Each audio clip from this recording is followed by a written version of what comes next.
आपल्या नित्याच्या वाङ्मयीन सेवेला मी सुरुवात करतो. या नाथ भागवतातल्या 9व्या अध्यायामधल्या 5व्या श्लोकाच्या नंतरचा ओव्यांचा भाग आज आपण घेत आहोत, की ज्यामध्ये भगवान अवधूत हे यदुराजाला आत्मज्ञानाचा मार्ग समजून सांगत असताना जे 24 गुरु सांगितले त्या संदर्भामध्ये कालचा जो विषय आपला सुरू होता तो असा होता की सत्व गुणांची वाढ झाली म्हणजे तम आणि रज गुणांचा नाश होऊन सत्व गुण एकटाच तेवढा शिल्लक राहतो आणि मग तोही आपोआप शांत होतो. काल आपण असं पाहत होतो की जसं अग्निकुंड प्रज्वलित झालेलं आहे, त्याच्यामध्ये इंधन म्हणजे लाकडं आपण टाकतो आहोत, सविधा टाकतो आहोत. जोपर्यंत तितकी लाकडं टाकली जातात ती सगळी प्रज्वलित होतात, ज्वलनशील राहतात, त्यातनं अग्नी बाहेर पडतो आणि शेवटी जेव्हा लाकडं टाकणं कमी होतं तेव्हा तो अग्नी त्याचं तेज हे त्याच्यामध्येच स्वस्वरूपामध्ये लीन होऊन जातं. अगदी तशाच रीतीने योगामध्ये सत्व रज आणि तमो गुणांचा तीनही गुणांना जिंकून हा योगी गुणातीत अवस्थेला पोचतो असा आपला कालचा विषय सुरू. आणि या अवस्थेकडे किंवा या अवस्थेमध्ये असताना सत्व रज तमो गुणांचा जेव्हा योगी जिंकतो, तीनही गुणांच्या बाबतीमध्ये लुप्तता त्याच्या प्राप्त झाल्यानंतर तो कशा प्रकारचं जीवन जगतो की त्याच्या जीवनामध्ये कोणतीही घटना घडते खऱ्या अर्थाने बद्धाचा साधक साधकाचा सिद्ध ही जी हा जो मार्ग परमार्थातला आहे सज्जन हो, या मार्गामध्ये सिद्ध अवस्थेला गेल्यानंतर या तीनही गुणांचा लय झाल्यानंतर त्या सत्पुरुषाच्या त्या योग्याच्या जीवनामध्ये कुठलीही घटना, हे नाथ महाराज म्हणाले की तो जीवन जगतोय आणि विश्वप्रलय झाला. विश्वप्रलय जरी झाला तरी त्याच्या मनावर सुखाचा किंवा दुःखाचा परिणाम, विशेषतः दुःखाची बाधाच त्याला होत नाही. इतकी त्याची बुद्धी स्थिर झालेली असती म्हणा. त्याचं मूळ कारण देहबुद्धीची शून्यता आणि त्याबरोबर हे जे विश्वचक्र चाललेलं आहे, या विश्वचक्राचा नियंता तो आहे. हे विश्वचक्र अतिशय सुसंबद्ध पद्धतीने तो परमात्मा चालवतो आहे, यावर त्याची प्रगाढ निष्ठा असते. विश्वचक्राचं ज्ञान त्याला झालेलं असतं. त्याच्यामुळे विश्वप्रलय जरी झाला तरी योग्याच्या जीवनात, सत्पुरुषाच्या जीवनामध्ये संसार व्यथा जी काही असते, संसार याचा अर्थ गृहस्थाश्रम एवढा पुरता मर्यादित नाही. प्रपंच संसार जो जो म्हणून जन्माला आला त्याच्या शेवटच्या क्षणापर्यंत त्या मनुष्याला जे काही जीवन जगत असताना कार्य कर्म करावं लागतं, त्याचा आघात सहन करावा लागतो, याला संसार व्यथा, प्रपंच व्यथा असं म्हणतात. ती प्रपंचाची बाधा, ती संसाराची बाधा त्या योग्याला या तीनही गुणांचा त्याच्या जीवनामध्ये गुणातीत झाले असल्यामुळे, हे तीनही गुणाच्या अतीत झालेला तो योगी त्याच्या वाट्याला कुठल्याच प्रकारचं दुःख, नाथ महाराज म्हणाले, येत नाही. दुःख तरी येतच नाही, पण सुखाची प्राप्ती किती होते म्हणाले तर नाथ महाराज सांगतात की जे कधीही संपणार नाही असं अक्षय, ज्याला क्षयच नाही असं अक्षय सुख हा योगी भोगत असतो. सज्जनो, भारतीय तत्वज्ञान किंवा भारतीय वेदांत शास्त्र उपनिषद हे जे सांगताना हे हजारो लाखो ऋषी मुनींनी त्या पद्धतीने जीवन जगलेलं आहे. त्या पद्धतीने त्या अवस्थांचा सगळा अनुभव अनेक सत्पुरुषांनी, महापुरुषांनी घेतला आहे, तेव्हा हे सगळं लिहून ठेवलं. नाही, ऋषीमुनींना वेळ होता आणि त्यांनी चिंतन करत गेले आणि त्या चिंतनातून जे बाहेर आलं ते त्यांनी जगासमोर ठेवलं, इतक्या पुरतं नाही. आणि जेव्हा नाथ महाराजांसारखा ब्रह्मज्ञानी पुरुष, हा भगवान गोपालकृष्णाचा आणि उद्धवाचा संवाद जो 11व्या स्कंदामध्ये सांगितला गेलेला आहे, हा अतिशय ज्ञानोत्तर असा वेदांत म्हणजे शुद्ध परमार्थाचं ज्ञान आहे. हा 11वा स्कंद जनरली आपल्याला कुठे ऐकायला मिळत नाही. याच्याकडे श्रीमद भागवत झाल्यावर सुद्धा अनेक वर्ष कुणी लक्षच दिलं. खरा शुद्ध ज्ञानाचा परमार्थाचा मार्ग सांगायला कोणी तयारच नव्हतं, कोणी पाहायलाही तयार नव्हतं. तर सांगणार कोण? पण परमात्म्याला या सगळ्या गोष्टींची जाण असते. नवे नवे त्याला हे सगळं जिवंत ठेवायचं. म्हणून नाथ महाराजांसारखा एक महान सत्पुरुष महाराष्ट्रामध्ये जन्माला येतो, पैठण सारख्या क्षेत्रात निर्माण होतो. तुम्हा आम्हाला समाजाचं एक खरंच भाग्य की अशा सत्पुरुषाला वाटलं की हा एवढा मोठा ज्ञानोत्तर ग्रंथ, वेदांताचा शुद्ध ज्ञानाचा ग्रंथ, की जो संवाद आहे भगवान गोपालकृष्णाचा आणि त्याचा प्रिय सखा असलेल्या उद्धवाचा, हा सामान्य भक्तजनांपर्यंत, सामान्य गृहस्थाश्रमी माणसापर्यंत गेला पाहिजे. कारण त्याला गृहस्थाश्रम करून परमार्थ साधता येतो. आणि जो अशी धडपड करतो सामान्य जीवनामध्ये, तुम्ही लक्षात घ्या की अतिशय प्रतिकूल परिस्थितीमध्ये जर आपलं लेकरू चांगला अभ्यास करत असेल, चांगलं वागत असेल, वेगवेगळ्या क्षेत्रामध्ये काम करत असेल, वेगवेगळ्या विद्या अवगत करत असेल, तर मायबापाला किती कौतुक असतं. अगदी तसं हा सामान्य प्रापंचिक जीव जेव्हा सगळ्या प्रपंचाच्या व्यथा लक्षात घेऊन भगवंताच्या मार्गावर चालण्याचा प्रयत्न करतो, तेव्हा भगवंत संत सद्गुरूंच्या रूपाने पृथ्वी तलावर येतात आणि त्याला मार्गदर्शन करतात. त्याचं कौतुक त्यांना असतं. आणि सामान्य माणसाचं हे कौतुक, सामान्य प्रापंचिक मध्यमवर्गीय प्रापंचिकाचं कौतुक या संत परंपरेत आहे. म्हणून महाराजांना जेव्हा विचारलं थोरल्या महाराजांना, गोंदवलेकर महाराजांना, की तुम्ही स्वतःला दीनदास असं का म्हणतात? ब्रह्मचैतन्य महाराजांच्या जेवढे काही कवन त्यांनी केले, जेवढे काही अभंग केले, चैतन्य गीता नावाची जी गीता आहे त्याच्यामध्ये दीनदास दीनदास स्वतःला त्यांनी म्हणून घेतलेले सुंदर अभंग आहे, अतिशय सुंदर. किंवा आपला रामपाठ आपण म्हणतो तेव्हा, तर त्याच्यामध्ये सुद्धा ते म्हणाले की दीनदास तुम्ही स्वतःला का म्हणून घेता? दीन कोण आहे म्हणाले.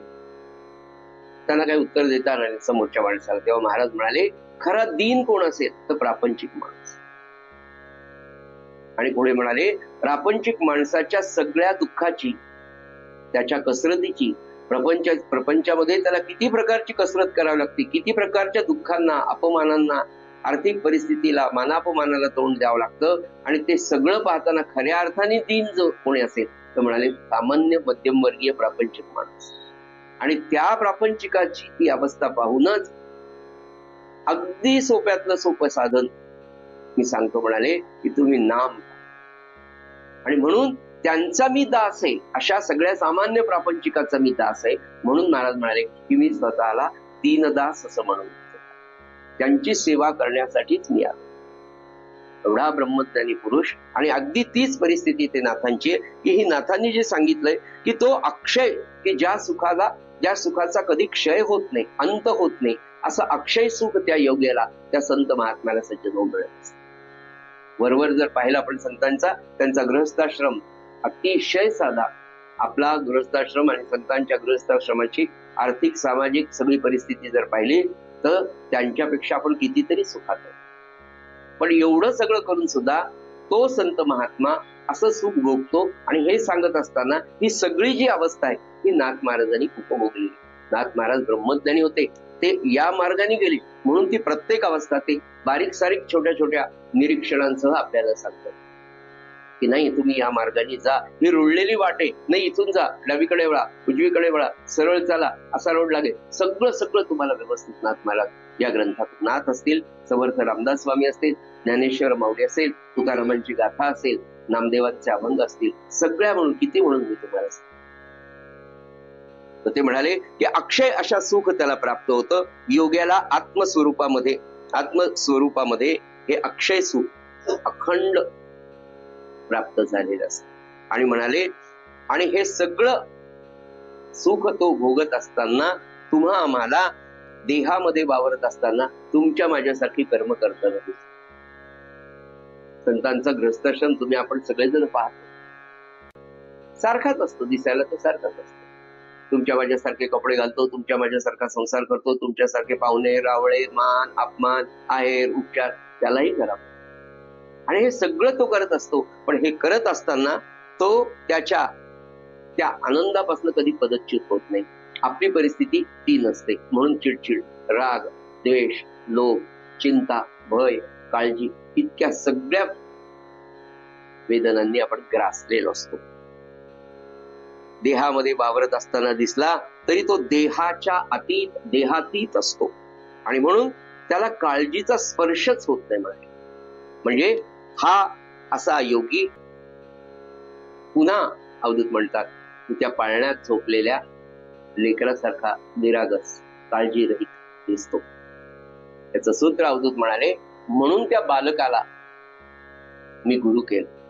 का बालकाला गुरु केलं? तर एक अत्यंत निरागसता, नंबर 2 काळजी नाही, काळजीचा स्पर्शच नाही.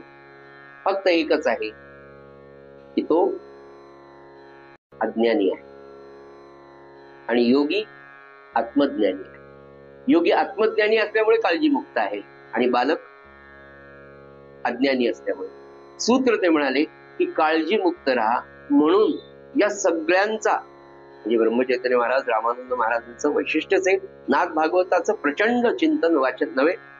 एकदा ब्रह्मज्ञान झाल्यानंतर हा ग्रंथच त्यांच्या पाठ होता तो नव्हता, हा भागच राहा.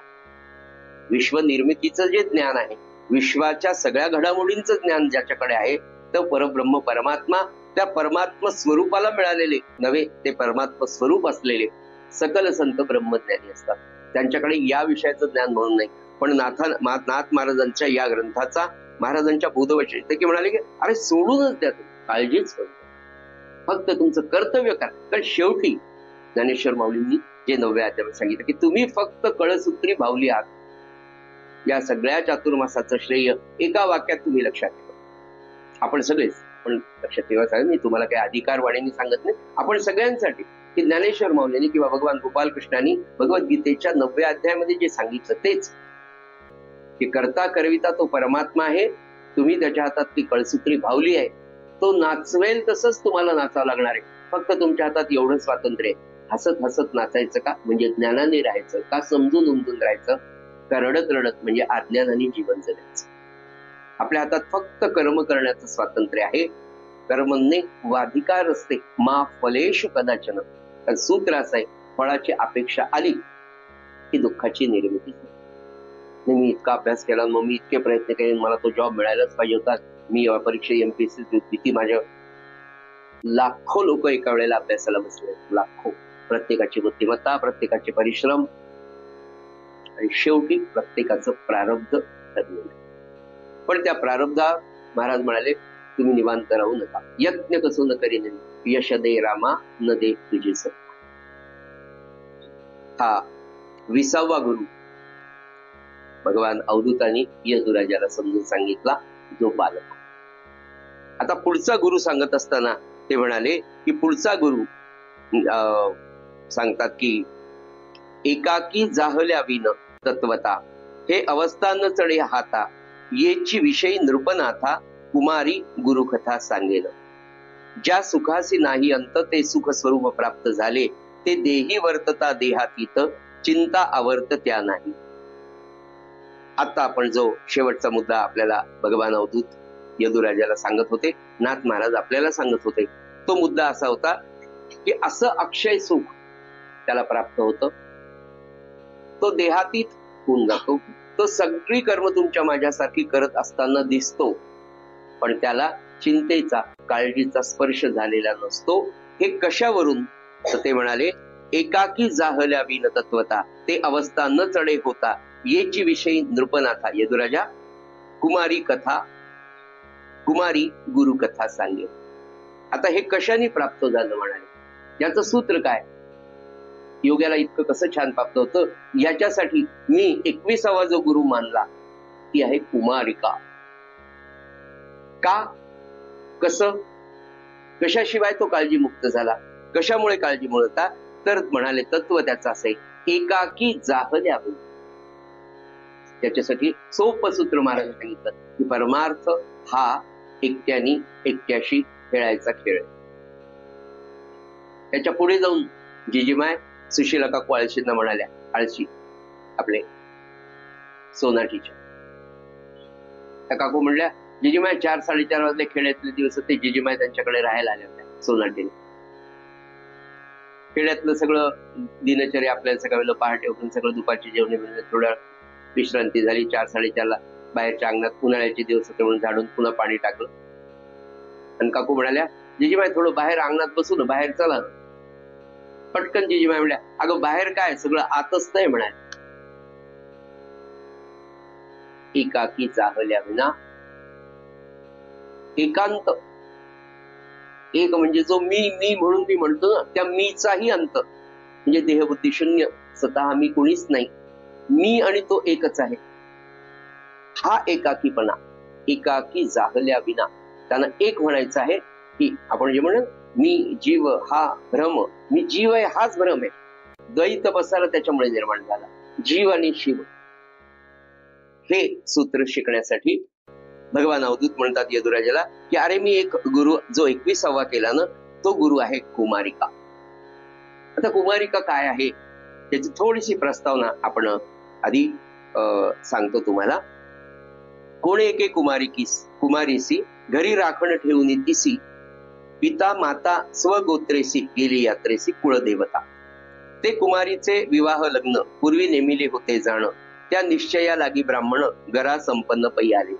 पुसती घरी आहे कोण, लाजे नोवरी धरी मौन, त्यासी न देता दर्शन पूजा विधान ती मांडली. वातायन द्वार आसने दिधली समस्ता कारणे, गंधाक्षदा सुमन पाने दिधले मौने उपचार. देखोणे पूजेचे विधान जानो सरळे ते ब्राह्मण, घरी नोरीच आहे जाण हे चतुर लक्षण तियेचे. त्यांच्या पाहुणचाराची चिंता, उशिरा येईल माझी माता, ते काळी साळी सडिता विलंबू सर्वथा होईल. ऐसे विचारून जाण साळी कांडू रिधे आपण, ते कंडन काळीचे विंदान चतुर लक्षण परियेसी. घावो घालिता कांडना कुठी जनत्कार कर कंकणा, तेने नादे लाजोनी जाणा विचारू मना माझी करी.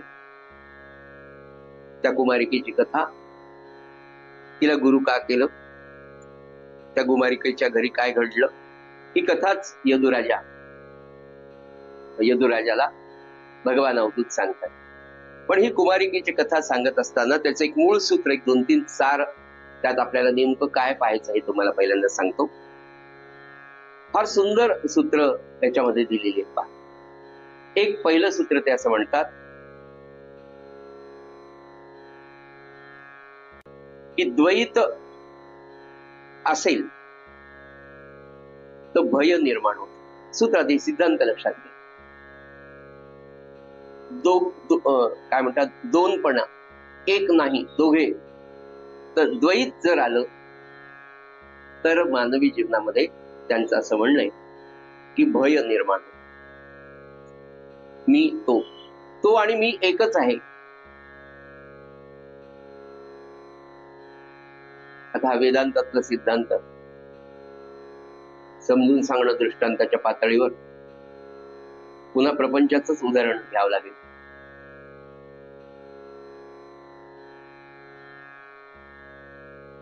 सासू आणि सून पटकन लक्षात येईल म्हणून सांगतो. द्वैत,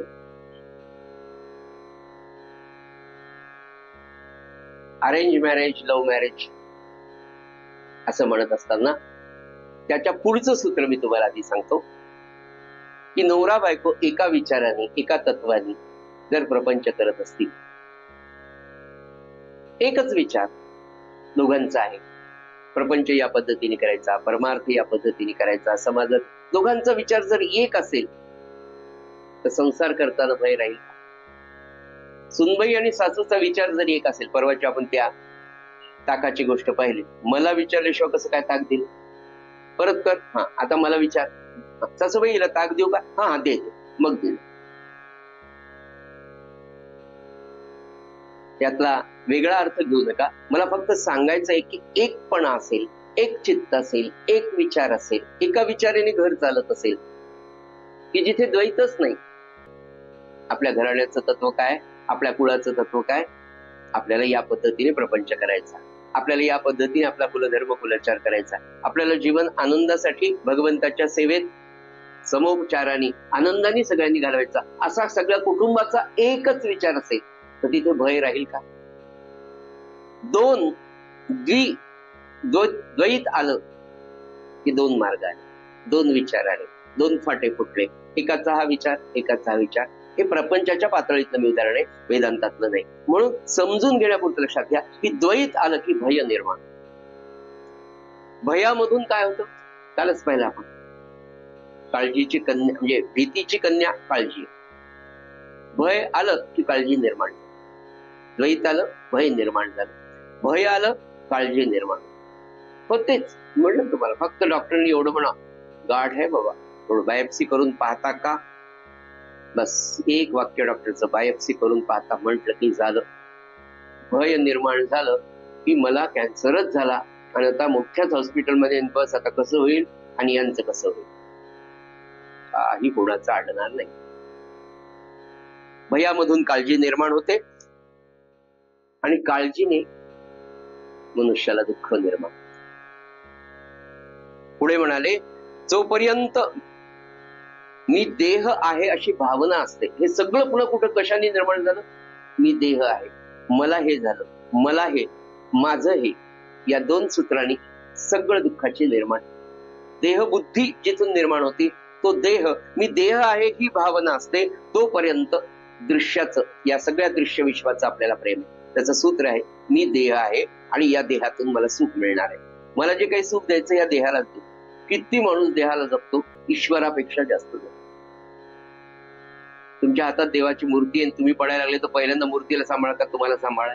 शांतपणे आपला विचार केला, आपल्या लक्षात येतं मी पहिल्यांदा मलाच सांभाळलं. सूत्र आहे, स्ट्रगल फॉर द एक्झिस्टन्स. पुढे म्हणाले, जोपर्यंत मनुष्य देह म्हणून वावरतो, मी देह आहे ही त्याची भावना असते, तोपर्यंत दृश्याचं प्रेम असतं आणि जोपर्यंत दृश्याचं प्रेम असतं तोपर्यंत कायम फळाची अपेक्षाच असते, मला चांगलंच मिळावं. मी परवा महाराजांचं एक वाक्य असतं की ते म्हणाले, प्रत्येकाला परमात्म्याचा एक गुण प्रत्येकामध्ये असतो आणि तो जर गुण कोणता असेल, आपल्याला कायम जगावं वाटतं, आपल्याला कायम आनंदच मिळावा वाटतो.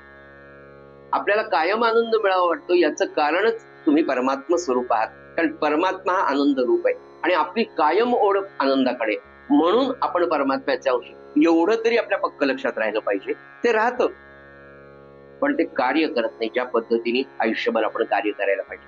म्हणून ते म्हणाले की जोपर्यंत दृश्याचं प्रेम असतं तोपर्यंत फळाची अपेक्षा असते, फळाची अपेक्षा आहे तोपर्यंत काळजी आहे. बापरे, इतका अभ्यास केला आणि अजून तो रिझल्टच आला नाही, कसा येईल, कसा येतो की आला रिझल्ट की पुन्हा आपल्या मनासारखा नसतो. मला तर 85% 8.7चा मी अभ्यास केला होता आणि माझ्या 6.7च आले. झाली काळजी सुरू. फळाची अपेक्षा आणि फळाची अपेक्षा, फळ मिळेपर्यंत, फळ मिळाल्यानंतर सुद्धा कायम पुन्हा काळजी काळजी काळजी. आणि काळजीचं कारण कर्तेपणाचा अभिमान आपल्याला चैन पडू दे. बघा सूत्र कशी, द्वैत, भय, काळजी, मी देह आहे ही भावना, त्याच्यामुळे दृश्याचं प्रेम, दृश्याच्या प्रेमामुळे फळाची अपेक्षा, फळाच्या अपेक्षेतून पुन्हा काळजीच आहे आणि काळजी कशामुळे आहे तर मी करतेपण आहे, माझं करतेपण, मी आहे, मला हे पाहिजे, मी, माझं, मला हे हवं, ही अपेक्षा. आणि पुढे म्हणाले, याचं सगळ्यांचं नाथ महाराज, जो विषय आपल्याला पाहायचा आहे, आपण भगवंताला विसरलो, देहाचे झालो, मी देहच समजू लागलो, भगवंताला विसरलो, म्हणून ही दुःखाची सगळी परंपरा, संकटांची परंपरा निर्माण झाली. आणि या परंपरेतून सुटायचं असेल तर भगवंताचं स्मरण ठेवून मीपणा नाहीसा केल्याशिवाय आपल्याला खरं शाश्वत सुख मिळणार नाही. मीपणा नाहीसा केला, मीपणा जोपर्यंत आहे तोपर्यंत द्वैत आहे. मी म्हणजे कोण? देह. देह आला, मी स्वतःला मी समजलो, माझा अहम माझ्या जवळ आहे, मी म्हणजेच मी त्याच्यापेक्षा मी वेगळा आहे. जोपर्यंत हे द्वैत आहे तोपर्यंत माणसाला समाधान नसतं आणि जोपर्यंत एकपणा आहे जेव्हा एकपणा निर्माण होतो, जेव्हा अद्वैत निर्माण होतो, तेव्हा सुखाला प्रारंभ होतो. हे सूत्र आपल्याला अवधूतांना समजून सांगायचंय. आणि याच्यासाठी म्हणून अवधूत म्हणाले, काय झालं, हा सगळा जीवन प्रवास करत असताना अवधूत फिरतायत, सगळं विश्व पाहतायत, सगळं जग पाहतायत. या जगामध्ये त्यांना अनेक जड वस्तू मिळाल्या, काही प्राणी मिळाले, काही पक्षी मिळाले, अजगर मिळाला, पाहिला आपण आता मासा पाहिला. ते सगळ्यांकडे पाहताना अखंड त्यांचं उत्तम असं निरीक्षण आहे मानवी जीवनात. म्हणून ते समर्थांनी तत्व सांगितलं किंवा सगळं संत सांगतात की अखंड असावे सावधान. या सावधानतेमध्ये सगळ्यात महत्वाचं आहे चिंतन. त्याला अगदी सोप्या भाषेमध्ये आपण म्हणतो निरीक्षण. पहिल्यांदा मानवी जीवनात पाहणं म्हणजे दृष्टिकोन फार महत्वाचा. एकच चित्रपट तरुण मुलं पाहतात, तोच चित्रपट एखादा आर्टिस्ट पाहतो, तोच चित्रपट एखादा दिग्दर्शक पाहतो, तोच चित्रपट एखादा संगीतकार पाहतो आणि एखादा उत्तम लेखक सुद्धा तो चित्रपट पाहत असतो. तरुण मुलं तो चित्रपट पाहत असताना त्यांच्या मनाची भावना काय असेल आपण समजू शकता. तोच चित्रपट एखादा विद्वान लेखक पाहत असेल तर त्याचा पाहण्याचा दृष्टिकोन कोणता असेल. अगदी तद्वतच या विश्वाकडे आपण कसं पाहावं हे शिकण्यासाठी हे 24 गुरु ते आपल्याला सांगतात. ते म्हणाले, या अद्वैत आणि द्वैताची शिकवण किंवा याचं मूळ सूत्र मला त्या कुमारिकेच्या अवधूत फिरत असताना आता ती कथा सांगतात ते आपल्याला. ते म्हणाले की कोणे एके कुमारिकेसे, अवधूत फिरत होते आणि ते पाहता पाहता ते म्हणाले, कोणे एके कुमारिकेसे घरी राखण ठेवून दिसी माता पिता स्व गोत्रेसी गेली यात्रेसी कुळदेवता. ते म्हणाले, एक दिवस काय झालं की एक कुमारिका होती, म्हणजे तिचा विवाह व्हायचा. कुमारिका म्हणजे फार छोटी नव्हती. तर तिचे आई बाबा तिला घरीच ठेवलं त्यांनी घराच्या पाठराखणीसाठी आणि कुलदेवतेच्या दर्शनाला किंवा कुलदेवतेच्या दर्शनाला पत्रिका द्यायला म्हणून दोघं गेले. त्या काळी काही टेलिफोन, मेसेज, मोबाईल तर बिलकुलच नव्हतं. आणि ते मुलीला घरी ठेवून कुलदेवतेच्या दर्शनाला गेले. घरी तिला ठेवलं. पुढे म्हणाले की तिचा विवाह ठरलेला होता. तिचा विवाह ठरला होता. कुलदेवतेच्या दर्शनाला हे गेले आणि नेमके हे कुलदेवतेच्या दर्शनाला गेले आणि वराकडची मंडळी वांगनिश्चय करण्यासाठी म्हणून तिच्या घरी आली. 8 वर्षात भवित कन्या असावी असं एक मला वाटतं, थोडी मोठी असेल. टेलिफोनची व्यवस्था नसते, पत्र व्यवहार काही झाला नसेल, पत्र पाठवलं असेल तर मिळालं नसेल असं आपण समजूया. कारण आपण आता सगळे सुपरफास्ट 5G मध्ये काम करणारे माणसं. पण असं कसं काय वांगनिश्चयाला एकदम पोरगी आली मनात, तुमच्या अशा मनात आपल्या 21व्या शतकाच्या लोकात म्हणा, अहो कश काय पोरगी घरी एकटीच हे वांगनिश्चयाला कसं काय आले. आपल्याकडे तो वांगनिश्चयाच्या आधी पिरियड काय काय बोलू नये. लग्न ठरायचा नाही, ठरवायचा नाही, ठरवतातच असं म्हणूया. काळाय तस्मै नमः. तर ते लेकरू एकटं घरी होतं, कुमारिका, आणि तेवढ्यात ती सगळी वधूकडची मंडळी, ब्राह्मण मंडळी घरात आली आणि पुसती घरी आहे कोण, लाजे नोवरी धरी मौन, त्यासी न देता दर्शन, पूजा विधान ते मांडले. बापरे, एक तर हे लिहिलंय 16व्या शतकात नाथांनी. ही कथा आहे अवधूताची. आता कोणत्या काळातली कोणा. लाजेने तर लाज, लाजेने नवरी न देई दर्शन. बापा, आता जर समजा असं झालं असतं तर हा विनोदाचा वेगळ्या आनंदाचा विषय. ते आले आणि त्यांनी विचारलं, अहो घरी कोण आहे. पूर्वीच्या काळी दारातूनच विचारायचे, किंबहुना समोरच्या ओसरीवरच टोपरं ठेवण्यासाठी, सदरा अडकवण्यासाठी समोरच असायचं. बाहेर जोडा, म्हातारी माणसं असेल तर काठी, जनरली काठी वापरायचे, एक आयुध म्हणून वापरायचे. तर ते बाहेर जोडा नसेल, कोणत्याला टोपी किंवा सदरा नसेल तर काही विचारायची गरज नसायची. आणि साधारणपणे त्या घरातला पुरुष जर घरात नसेल तर दुसरा पुरुष त्या घरात कधी जात नसेल. असं एक मर्यादेचं लक्षण भारतीय संस्कृतीमध्ये होतं. म्हणून बाहेरूनच त्यांनी विचारलं की घरी आहे का कोणी. आता हे तिच्या लक्षात आलं की आपल्या सासरची मंडळी आली आणि ती नवरी लाजली. लाजण्याचा काळ होता.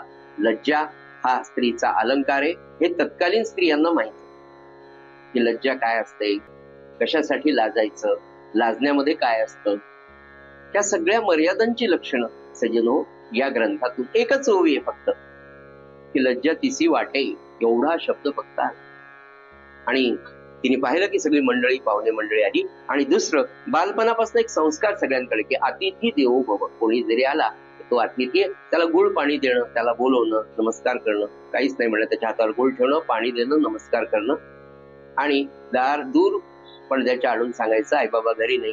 बायको असेल तर हे यजमान घरी नाही, आमचा साम्ब्या घरी नाही किंवा आंब्या घरी नाही. असं काही आरे तुरीची भाषा नव्हती. असं गड्यासारखं नवऱ्याला आवाज देणं वगैरे असं त्यावेळेला म्हणायचं. आता गडी वगैरे काहीच नाही, गडीच असतो. नोरी लाजली पण तिने सगळ्यांचा आदरातिथ्य केलं. फार सुंदर आहे की काय म्हणाले ते की त्यासी न देता दर्शन पूजा विधान ते मांडली. कारण तिला कळालं की वांगनिश्चयासाठी आले. मग ते कलश, पानं, नारळ, हळद, कुंकू, तांदूळ, गहू, हळद, कुंकू, अक्षदा, उदबत्ती, कापूर असं सगळं तिने पूजा विधान मर्यादेने सगळं मांडून ठेवलं. त्यांच्या समोर काही आली नाही. आता हे कसं केलं असेल हे काही मात्र विचारू नका, आणि ते पाहायला मी नव्हतं. नाथाने मात्र सांगितलंय की तिने ते सगळं पूजा विधान मांडून दिलं. वातायन द्वारा आसने दिधली समस्तान कारणे गंधाक्षदा सुमन पाने दिधले मौन उपचार. बापरे, कधी आला हाय हॅलो हो, काही नाही. काय असेल बरं सांगा. मर्यादा मर्यादा म्हणून ते जे म्हणत होते ना की कसं कसं होत गेलं बघा. आजचं अश्लील उद्या श्लील होत चाललेलं इतकी या कलियुगातली घसरण चालली. माझ्या आईच्या काळात किंवा एक 50-70 वर्षांपूर्वी 9 वार साडीच्या समोर 6 वार साडीवाली घालून गेली तर तिच्याकडे अशा नजरेने पाहायची, बापरे 9 वार घालत नाहीस का काय तू. मग 6 वार साडीच्या समोर पंजाबी ड्रेस आला, पंजाबी ड्रेसच्या समोर पुढे काय आलं, पुढेच्या पुढे पुढे काय आलं. आता पुढे अनन्या चिंतयन्तो माम हे जना. आणि तिने ती सगळी तयारी केली. पूजेची तयारी करून दिली त्या लेकरांनी, त्या कुमारिकीने. आणि आता आपल्या आई बाबांना यायला उशीर होईल असं तिच्या लक्षात आलं. नाही का, जुन्या काळी मुलगी ऋतुस्नात झाल्यानंतर किंवा त्याच्या आधीच तिला चुलीवरच्या भाकरी छान करते.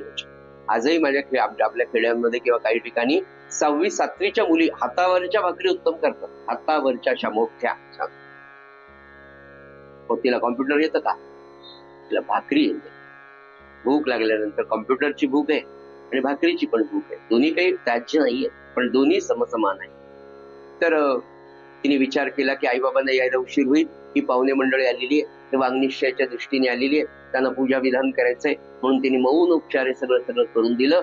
आणि घरात जाऊन पाहिलं की आई उस्तर यांच्या भोजन प्रसादाची व्यवस्था करावी. म्हणून त्या लेकरांनी पाहिलं तर तांदूळ काही सडलेले नव्हते. सडलेले याचा अर्थ कांडलेले असा शब्द तिथे आहे. सांडिता, काळी सांडिता असा तिथे शब्द आलाय. तर पाहू लागली ती की आता काय करावं, काळजी वाटू लागली. आईला यायला उशीर लागेल, पाहुण्यांच्या जेवणांना उशीर होईल. आणि घरात सडलेले तांदूळ म्हणजे स्वच्छ केलेले, म्हणजे साळीपासनं, साळी होत्या तांदूळ, त्या काळातल्या त्या मुलीनी पटकन त्या साळी काढण्यासाठी काढण्यासाठी त्या याच्यात घेतल्या. हातामध्ये बांगड्या होत्या. तर ती एक त्या केल्या तर त्या बांगड्या वाजायला लागल्या. त्या बांगड्या आपल्या वाजतायत आणि त्या त्यांना ऐकू जात आहेत, याचा सुद्धा संकोच लज्जेमुळे तिला निर्माण.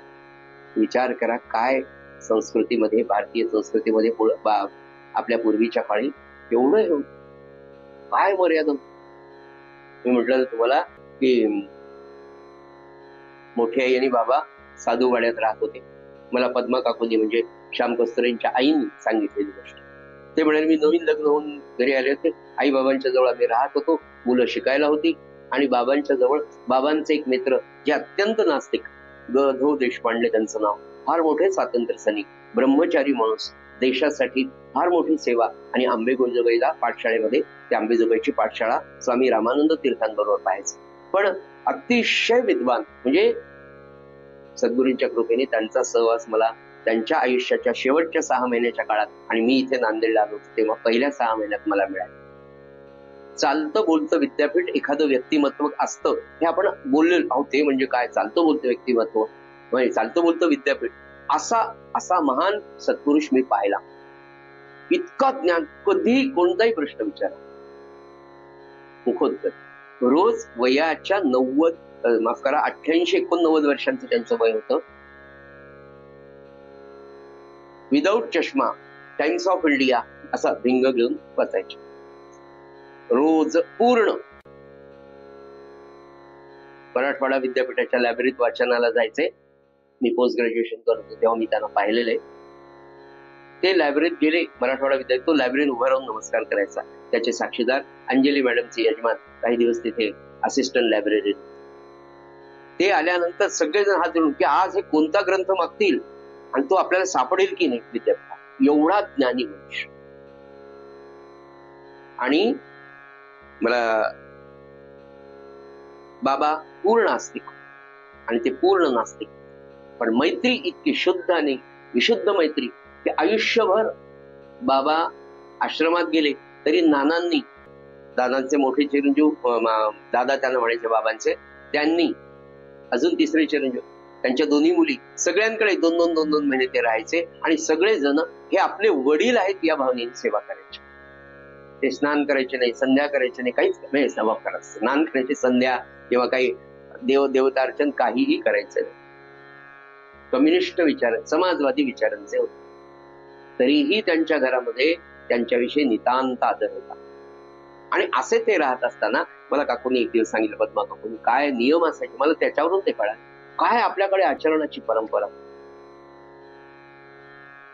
तर म्हणाले, सासरेबांचे धोतर, यांचं धोतर, हे सगळं आम्ही गोदावरी नदीवर धुवायला घेऊन जायचो. एवढं मोठं काय, सगळ्यांचे धुणं घेऊन आलो. तिथे जुन्या काळी बांबू असायचे. चुकून एक दिवस, त्यांचं नाव ग.धो. देशपांडे, देशपांडे काकाचं धोतर एका बांबूवर वाळू घातलं, त्याच्या बाजूला चुकून सासूबाईंचं पातळ एकाच दांडावर, एकाच बांबूवर वाळू घातलं गेलं. लक्षात आलं, सासूबाई त्या दिवशी जेवल्या नाही. तुझ्या लक्षात कसं आलं? कपडे कुणाचे कुठे कसे वाळू घालावे याचं एक शास्त्र आहे, सूत्र आहे. कारण सत्पुरुषांच्या अंगावरचं पांघरून जर तुम्ही घेऊन झोपलात ना, तर त्या दिवशी कितीही चिंतामुक्त माणूस असेल त्याला शांत झोप लागते. एवढी सगळी व्हायब्रेशन त्याच्या वस्त्रांमध्ये असतात. जशी पॉझिटिव्ह थिंकिंगची सगळी व्हायब्रेशन त्या वस्त्रामध्ये असतात. सत्पुरुषाची माळ, सत्पुरुषाची वस्त्र, सत्पुरुषाच्या पादुका, सत्पुरुषाच्या खडावा, सत्पुरुषांनी वापरलेली प्रत्येक गोष्ट ही त्या स्वरूपाची असते. हे जसं इकडे असतं तसंच तिकडे ते असतं. त्यातही घराची मर्यादा, कपडे कुठे कसे वाळू घालावे याचे नियम आणि शास्त्र होते. ते म्हणाले, मला पहिल्यांदाच उद्यापासून करू नको म्हणाले. आज तू घातलं, तुझं प्रायश्चित्त मी स्वतः घेते. सासूबाई जेवल्यानंतर सुनबाई जेवतील का? त्या जर नाही जेवल्या तर पुन्हा आयुष्यात अशी चूक होईल का? विद्यार्थ्यांना बाबा सांगायचे की रोज 1200 गायत्री घेतल्याशिवाय दुपारचा भोजन प्रसाद घ्यायचा नाही. आणि त्या विद्यार्थ्यांनी केलं नाही तर बाबा म्हणे, तू नाही घेतलं ना, तू जेवण कर, मी नाही आज जेवण. बाबांनी नाही जेवण केले की मोठेही जेवण करायचे नाही, मोठेही जेवण नाही केले की सगळेच विद्यार्थी करायचे. मग त्या विद्यार्थ्याला करायचे की माझ्यामुळे आज एवढी माणसं जर जाईल, आणि का तर मी 1200 गायत्री जप, आयुष्यभर त्यांनी 1200 गायत्री जप सोडलेले. अशी अनेक उदाहरणं. सज्जनो, आचरण काय असतं मला म्हणायचं. सद्ग्रंथामधून सत्पुरुषांच्या चरित्रातलं एक बारीक बारीक गोष्ट, एक छोटी गोष्ट आहे, पण पुन्हा ती चूक होता कामा. तर तिला असं वाटलं, माझ्या बांगड्या वाजायला लागल्यात, त्या बांगड्याचा वाजण्याचा आवाज पाहुणे मंडळीला जाईल, संकोच, लज्जा वाटली त्याला. झाकून राहणं, किती झाकून. खरंच जुन्या पिढीकडेच का. आणि मग तिने काय केलं, बांगड्या काय म्हणतात त्याला, एक शब्द आहे त्याच्यात की पिचवायच्या नाही, म्हणजे फोडून टाकता येत नाही ना, पिचवता येत नाही. मग तिने काढल्या आणि एका एका हातात फक्त 2-2 बांगड्या. अवधूत सांगतायत, नाथ महाराज सांगतात, तिने एका एका हातात 2च ठेवल्या आणि पुन्हा काढायला तिच्या दोन्ही बांगड्या एकमेकावर आदळायला लागल्या. पुन्हा त्याचा आवाज व्हायला लागला. मग तिने काय केलं, तर एका एका हातात एकच बांगड्या. आणि नाथ महाराजांनी म्हणजे अवधूतांनी पुढे असं सांगितलं की अपशकुन होईल म्हणून तिने त्या काढल्या नाही. मग एकच बांगडी एका एका हातामध्ये ठेवली आणि मग एक बांगडी ठेवून जेव्हा काढायला लागली तेव्हा तिच्या लक्षात आलंय की मी आता किती जोराने काढलं तरी आवाज येत नाही. हा आवाज का येत नाही, तर ती एकटी आहे. कोण, बांगडी. कुठे, इथे. द्वैत आलं की वाद किंवा सुसंवाद होणारच. आणि एक असेल तर आवाजच येत नाही. म्हणाले, अशा रीतीने सर्व ठिकाणी आत्मस्वरूप एकटेपणाने भरलेलं आहे. ही दृष्टी जर ठेवली तर जगातलं द्वैतच नाही होत. हे अवधूत पाहतायत. म्हटलं तुम्हाला काय पाहायला अवधूतांनी. महाराज म्हणाले, एखादी सुंदर स्त्री समोरून येत असेल तर पाहणारे 2-4 लोक असतील तर प्रत्येकाच्या मनात जो भाव असेल तो भाव त्या स्त्रीकडे पाहताना, कोणाला ती सुंदर स्त्री दिसेल, कोणाला शृंगारिक स्त्री दिसेल, तर कोणाला असं वाटेल, अरे अशी आई माझी असेल, माझी लेकरो जर असं असेल. प्रत्येक मुलीकडे पाहताना जर असं वाटलं आपल्याला की ही मुलगी माझी असेल. पण मुलीने सुद्धा असं राहावं की प्रत्येकाला वाटावं की मी यांची मुलगी असावी असं. आणि असं होतं का, होतं बरं. आपलं राहणं सांग, आपली बॉडी लँग्वेज ना, आपली पर्सनॅलिटी ना आपल्या हातात आहे सज्जन. आणि मुलांना हे सांगितलं गेलंच पाहिजे कसं राहायचं. तुम्ही मॉडेल आहात, तुम्हाला मॉडेल बनायचं का, आपल्या घराला थिएटर करायचं का, मंदिर करायचं का, 5 स्टार हॉटेल करायचं, हे आपल्या हातात नाही का. तसं आपल्याला काय बनायचं, आपल्याला काय रिप्रेझेंट करायचं, आपल्याला काय दाखवायचं जगाला, तुमची पर्सनॅलिटी कशी असावी, हे हे हे हे सुद्धा सद्ग्रंथ वाचनातनं, ग्रंथाच्या श्रवणातनं सज्जन निर्माण.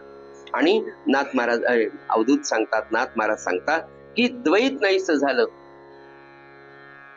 की तळमळ आणि चिंता नाहीशी होऊन एका आनंदाशिवाय दुसऱ्या कशाचाही अनुभव मानवी जीवनामध्ये येतो. आणि हे सगळं म्हणाले ना अवधूत, मी त्या कुमारिकेचं म्हणजे त्या कुमारिकेची ही कथा पाहत असताना, त्या कथेचं चिंतन करत असताना साधकांनी काय असे 24 त्यांनी गुरु सांगण्याचा मतीचा अर्थ काय सज्जनो, या 24 कथांमधनं 24 वेगवेगळ्या प्रकारचे दृष्टिकोन तुमच्या माझ्यासारख्या साधकाला जीवनाकडे पाहण्यासाठी शिकवतात. की अरे हे असं दिसतंय पण मी यातनं काय पाहायचं नाही का. एक जण मला म्हणाले की मी रामतेरी गंगा मैली 36 वेळा पाहिला. अरे बाप, प्रत्येकाचा पाहण्याचा दृष्टिकोन. त्यातली सुंदर गाणी, लता दीदींचे कोणाला आलाप आवडले असतील, कुणाला निसर्ग चित्र आवडलं असेल, कुणाला ती कथा आवडली असेल, कुणाला त्या पात्रांचा अभिनय आवडला असेल. काय सांगा, आपला दृष्टिकोन जर चांगला असेल तर. मला त्या चित्रपटाचं किंवा त्याच्याविषयी नाही, एक उदाहरण म्हणून मी सांगितलं की समाजामध्ये याविषयी किती प्रकारचं, कोणत्या विशेष प्रकारचं मत लोकांचं आहे. पण एखादी चांगली व्यक्ती सांगते की मी असं त्यातनं हे पाहिलं. पाहण्याचा दृष्टिकोन सगळ्यात महत्वाचा आहे. आपण म्हणून म्हटलं की नाथ महाराज किंवा सकल संत सांगतात की सगळ्या अवयवांचे आहार सात्विक ठेवावे. आपण डोळ्यांनी काय पाहतो, जरी डोळ्यांनी आपल्याला एकच गोष्ट दिसत असेल तर तुमचा दृष्टी आणि त्या दृष्टीच्या मागचा दृष्टिकोन कोणत्या आयामाने, कोणत्या अँगलने, कोणत्या कोणातनं आपण त्याच्याकडे पाहतो, कोणत्या भावनेतनं आपण त्याच्याकडे जातो, त्याच्यातून त्या दृष्टीचा दृष्टिकोन होत असतो. आणि तो दृष्टिकोन मानवी जीवनात, विशेषतः पारमार्थिक जीवनात खूप कामाला आहे. भावनिर्मितीसाठी तर फारच छान. म्हणजे सकल संतांचं सांगणं आहे की तुम्ही एक भजन म्हणताय, ते भजन परफॉर्मन्स म्हणून नका. हा असेल तो परफॉर्मन्स तर तुमच्या उपास्य देवतेविषयी, तुमच्या सद्गुरूंविषयी की महाराज मला हे तुमच्यासाठी आर्ततेने हे पद म्हणायचे, हे भजन म्हणायचं, तो भाव त्याच्यातून निर्माण झाला पाहिजे. आणि मी माझ्या सद्गुरूसाठी, माझ्या उपास्य देवतेसाठी गातोय आणि तो ऐकतोय. माझा आवाज कसा आहे, मी ताला सुरात गातो की नाही? मज नाही हो गळा नका करू हो कंटाळा, मज नाही हो ताल गळा नका करू हो कंटाळा. तर हा भाव, हा दृष्टिकोन नाथांना अपेक्षित आहे. आता 24 गुरूंपैकी 22वा गुरु पुढे म्हणाले की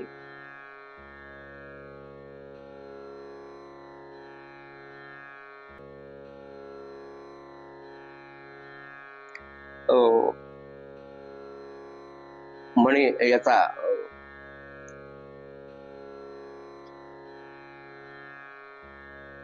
22वा गुरु सांगत असताना त्या गुरुचं नाव आहे शरकार. शरकार म्हणजे अतिशय टोकदार चांगला बाण तयार करणारा जो कारागीर असतो ना, आपण त्याला लोहार म्हणू शकू एखाद्या वेळेस, त्याला शरकार असं म्हणतात. अतिशय अनुकुचीदार, चांगला, लक्ष भेदणारा, कमी वजनाचा, उत्कृष्ट असा बाण तयार करणारा जो कारागीर असतो त्याला शरकार असं म्हटलं. आणि त्याला मी गुरु केला असं अवधूत सांगताय. सज्जन हो, कोणतंही मोठं कार्य साध्य करण्यासाठी खरं म्हणजे मनाची सर्व शक्ती आपल्याला पणाला लावते. आपण आपल्या प्रापंचिक जीवनामध्ये, विद्यार्थी दशेमध्ये ही गोष्ट खूपदा अनुभवली की नाही, मला इतक्या दिवसात हा टॉपिक, इतक्या दिवसात ही परीक्षा, इतक्या दिवसात ही गोष्ट क्रॅक करायची, तर मला माझ्या सगळ्या दिवसांचं छान नियोजन करावं लागतं. सगळ्या शक्ती आपण आपल्याकडे असलेला सगळं इंटरनल पोटेन्शियल त्याच्यासाठी वापरतो, तेव्हा एखादं मोठं कार्य चालतं. विशेषतः मला फार मी जवळून पाहिलेल्या गोष्टी, UPSC साठी प्रयत्न करणारे जे स्टुडंट्स असतात ना, इतके शांत, संयमी आणि एकही मिनिट आपला वाया जाणार नाही याची काळजी. तासन तास, 16 17 तास एका विषयाचा. अहो ते तर UPSCचं सोडूनच द्या. आत्ता एक विद्यार्थी आमच्या जवळ आहे जो MBBS त्यांनी क्रॅक केलंय आणि आता MD ची तयारी. MDच्या एंट्रन्स साठी 19 विषय मेडिकलचे. एका विषयाचा ग्रंथ आपल्या नाथ भागवताच्या डुबकीने कसा अभ्यास करावा आणि त्याच्यावर MCQs आहेत, मल्टिपल चॉईस क्वेश्चन्स आहेत. काय प्रश्न विचारावा, कोणत्या याच्यावर विचारावा, पॅथॉलॉजीवर, अॅनाटॉमी आहे, काय वेगवेगळ्या सगळ्या सिस्टीम्सवर आहे. कशी मुलं अभ्यास करतात, नॅशनल रँक काय असतो, स्टेट मेरिट लिस्ट, केवढे म्हणून किती अभ्यास करतो. पण खरोखर काही बुद्धिमान मी मुलं पाहिली आहो, ही एम्सला जाणारी 12वीच्या वयातली 16 17 18 वर्षाची मुलं, physics, chemistry, mathematics, bio mathematics सुद्धा आहेच त्याच्यामध्ये. इतक्या सगळ्या 4 विषयांचे इतके चॅप्टर्स, त्यांचे तेवढे बारीक क्वेश्चन्स करतात आणि ऑल इंडिया लेवलवर ते जातात. केवढी शक्ती ते वापरतात आपल्या मनाची. तर एखादं मोठं कार्य साध्य जर करायचं असेल सज्जन हो, तर मनाची सर्व शक्ती एकाग्र करून, एका ठिकाणी गोळा करण्याला एकाग्रता असं आपण म्हणतो. आता हे सांगायचं कारण काय, तर एक शरकार होता, म्हणजे बाण तयार करणारा कारागीर. त्याच्या एकाग्रतेसाठी म्हणून अवधूतांनी त्याला गुरु केलं. सूत्र असं आहे की अवधूत सांगतात की अगदी मुख्य जुन्या काळचे रोड, मुख्य रस्त्यावर या शरकाराचं दुकान होतं म्हणाले, बाण तयार करण्याचं. आणि त्या कार्यामध्ये हा शरकार इतक्या मनापासनं त्याचं ते बाण तयार करण्याचं काम सुरू होतं की त्या रस्त्यावरून राजाची मिरवणूक गेली. आता राजा गेला, त्याची ती मिरवणूक, शोभायात्रा निघालेली, वाजंत्री, हत्ती, घोडे, काय असेल, एवढा मोठा गुंगाट त्या रस्त्यावरून चालला. शरकार मात्र स्वतःचा हा काम करत होता. ती राजाची मिरवणूक आली, अर्धा पाऊण तासांनी त्याच्या रोडसमोर निघून गेली. हा याच्या कामामध्ये इतका मग्न होता की ती मिरवणूक गेल्यावर एक अर्धा तासाने एक व्यक्ती तिथे आली त्या शर्कराकडे आणि त्याने विचारलं, अहो या मार्गाने गेली का त्या मार्गाने राजाची मिरवणूक गेली? शर्कराने वर काढून पाहिलं. काय म्हणता तुम्ही? म्हणाले, नाही म्हणाले, राजाची मिरवणूक याच मार्गाने गेली का? माहित नाही भाऊ. आपली सगळी मनाची शक्ती त्या अणकुचीदार अति सुंदर चांगला बाण तयार करण्यामध्ये त्या शर्कराची गुंतलेली. आणि या ठिकाणी अवधूत असं म्हणतात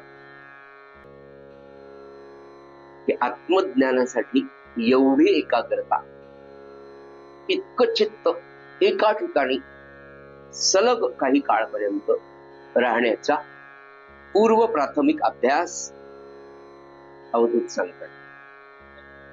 ते म्हणाले की आत्मज्ञान प्राप्त करून घेण्यासाठी अशा तऱ्हेची एकाग्रता अत्यंत आवश्यक आहे हे सांगायला नको. नामामध्ये इतकं मन रंगून द्यायला पाहिजे सचिन. पुन्हा त्याच्यासाठी एकच आहे,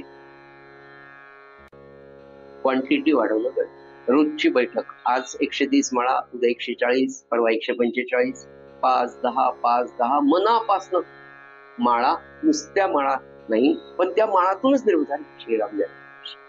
आज तुम्हाला रूप दिसणार नाही पण हळूहळू रूपही दिसेल, नामही ऐकू येईल आणि मग ते मन एकत्र गोळा व्हायला, एकत्र यायला हळूहळू बनत. अशी नामाची बैठक नित्य वाढली तर तो नामानंद, तो ब्रह्मानंद हळूहळू थोडा थोडा चाखायला मिळेल. पहिल्यांदा क्षणांसाठी, मग 2 क्षणांसाठी, मग सेकंदांसाठी, मग काही सेकंदांसाठी, काही मिनिटांसाठी. आणि ही आनंदाची अवस्था आपल्या अभ्यासाने सज्जनो आपल्याला वाढेल का? तर प्रयत्न करणाऱ्याला कधीच यश येत नाही असं होतच. पण प्रयत्नाची सातत्यता आणि अविरतपणे ते करणं, सातत्याने श्रद्धेने करणं फार गरजेचं. आता पुढचा विषय असा आहे की ही एकाग्रता साधण्यासाठी काय करावं. म्हणजे अवधूत सांगतायत ना की मी त्या शराकाराला याच्यासाठी गौरव केलं की त्याची एकाग्रता पाहिली. मग ही एकाग्रता पाहिली, ती मला आवडली म्हणून मी त्याला गुरु केलं. पण ही एकाग्रता साधायची कशी? तर नाथ महाराज सांगतात की एकाग्रता साधण्यासाठी 2 प्रधान मार्ग आपल्या भारतीय तत्वज्ञानाने आपल्याला सांगितलेले आहे. अनादी कालापासून 2 मार्ग सांगितले की एकाग्रता साधण्यासाठी 2 मार्गाने आपल्याला जाता येईल. त्यातला एक मार्ग नाथ महाराज म्हणाले योगाचा आहे. योगा मार्गाने एकाग्रता साधता येते हे भारतीय तत्वज्ञान आपल्याला सांगतं. दुसरा म्हणाले भक्ती मार्ग. या 2 मार्गांनी एकाग्रता मानवी जीवनामध्ये साधता येईल. पण म्हणाले हे 2 मार्ग आपण आता पुढच्या सत्रामध्ये पाहूया. झालेली सेवा नाथांच्या आणि सद्गुरुनाथांच्या चरणी आपण अर्पण करूया आणि आपले नित्याचे प्रार्थनेचा अभंग जो नाथ महाराजांनी लिहिलाय, जो अभंग नाथ महाराजांनी स्वानुभवानी लिहिला आणि तो अनुभव आपल्या सगळ्यांना जीवनात फार मोठा आनंद देणार आहे. कोणतीही प्रतिकूल परिस्थिती आल्यानंतर हा अभंग जर मनापासून आपण म्हटला आणि त्याचं थोडं चिंतन सद्गुरूंच्या पायाजवळ बसून केलं तर जीवनात कुठलंच दुःख तुम्हाला बाधणार नाही. श्रीराम सोबत. आवडीने भावे हरी नाम घेसी, आवडीने भावे हरी नाम घेसी, तुझी चिंता त्यासी सर्व आहे, सर्व आहे. आवडीने भावे नको खेद करू कोणत्या गोष्टींचा, नको खेद करू कोणत्या गोष्टींचा, पती लक्ष्मीचा जाणतसे जाणतसे आवडीने भावे सकल जीवांचा करीतो सांभाळ सकल जीवांचा करीतो सांभाळ तुझ मुख लीला ऐसे नाही ऐसे नाही आवडीने भावे जैसी स्थिती आहे तैशा परी राहे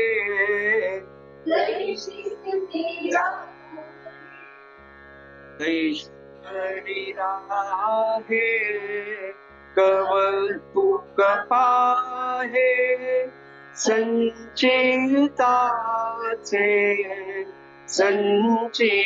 संचिताचे आवडीने भावे एका जनार्दन भोग प्रारब्धाचा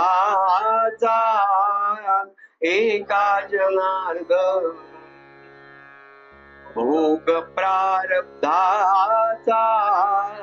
हरी कृपे त्याचा नाश आहे नाश आहे आवडीने भावे हरी नाम घेसी तुझी चिंता त्यासी सर्व आहे सर्व आहे आवडीने आवडीने भावे आवडीने भावे सद्गुरुनाथ महाराज